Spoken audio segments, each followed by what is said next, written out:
పిల్లలారా, మీ తల్లిదండ్రుల మాటలను తోసివేయకమని ఎందుకు అంటున్నారంటే, వారు చెబుతున్న ఉపదేశాలు నీకు మంచివి, వారు చెబుతున్న జ్ఞానం నీకు మంచిది, వారు నేర్పించుతున్న మాటలు నీకు మంచిది. ఎందుకంటే తల్లిదండ్రులు అనబడుతున్న వారు అనుభవ జ్ఞానవంతులు గనక. వారు సమాజంలో అన్ని అనుభవించి చెబుతారు పిల్లలకి గనక. నేర్చుకొని మీరు జాగ్రత్తగా ఉండాలి సమాజంలో చెప్తారు. కానీ ఆ పాప తల్లిదండ్రుల మాట విన్నదో వినలేదో కానివ్వండి, ప్రియునితో వెళ్ళింది ఎక్కడో అడవి ప్రాంతంలోనికి.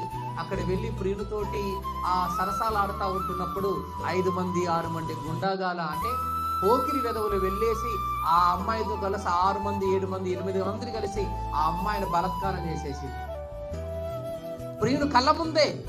మనది వీడియో చూసి ఆ ఫేస్బుక్లలో యూట్యూబ్లలో అప్లోడ్ చేసేస్తున్నారు మళ్ళీ వాళ్ళు. మరి ఈ ఫేస్బుక్లలో యూట్యూబ్లలో అప్లోడ్ చేస్తూ ఉంటున్నప్పుడు గవర్నమెంట్ ఏం చేస్తుంది? ఇలాంటి వీడియోలు అప్లోడ్ చేస్తుంటే ఏం